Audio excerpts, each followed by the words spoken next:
Iginiit ng Pinoy na si Brian De La Cruz na nadamay lang siya sa pagpaslang sa mag-asawang Hapon sa Japan.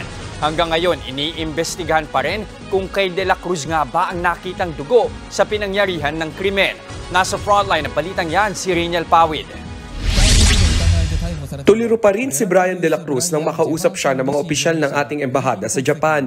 Si De La Cruz ang Pinoy na naaresto kasama ang isa pang Pinay na si Hazel Morales. Kaugnay ito sa pagpaslang sa mag-asawang Takahashi sa Adachi Ward, Tokyo. Ayon sa Department of Foreign Affairs, todo tanggi si De La Cruz sa krimen. Well, we can say na may sinabi siya na nadadamay lang siya. Inamin naman ni De La Cruz na kakilala niya nga si Hazel pero hindi malinaw kung ano ang ugnayan nilang dalawa.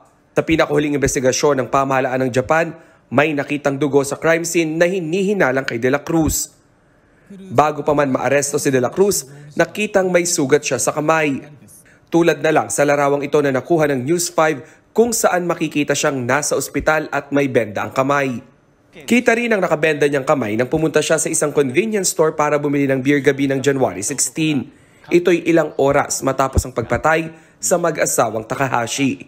Ang sugat niya sa kamay posibleng dahil daw sa pananakit sa kanya ni Hazel. Sinaktan daw siya ni Hazel or something. Sinaktan or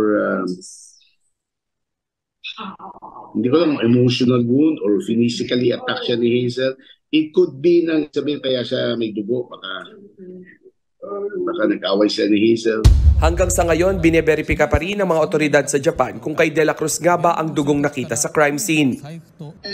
Sa Cabanatuan, Nueva Ecija, labis pa rin ang pag-aalala ng nanay ni Hazel. Nananawagan po ako sa DFA na sana po yung anak ko makausap po namin kahit sandaling kausap na marinig lang po namin yung kanyang boses. Gagawan daw yan ang paraan ng DFA. Pero dahil sa samot-saring ebidensyang naglulutangan, posible raw na tumagal ang investigasyon sa kaso. Tanging abandonment of corpse o pag-iwan sa bangkay ang inihaing asunto laban sa dalawang Pinoy. Nagbabalita mula sa frontline, Reniel Pawid, News 5.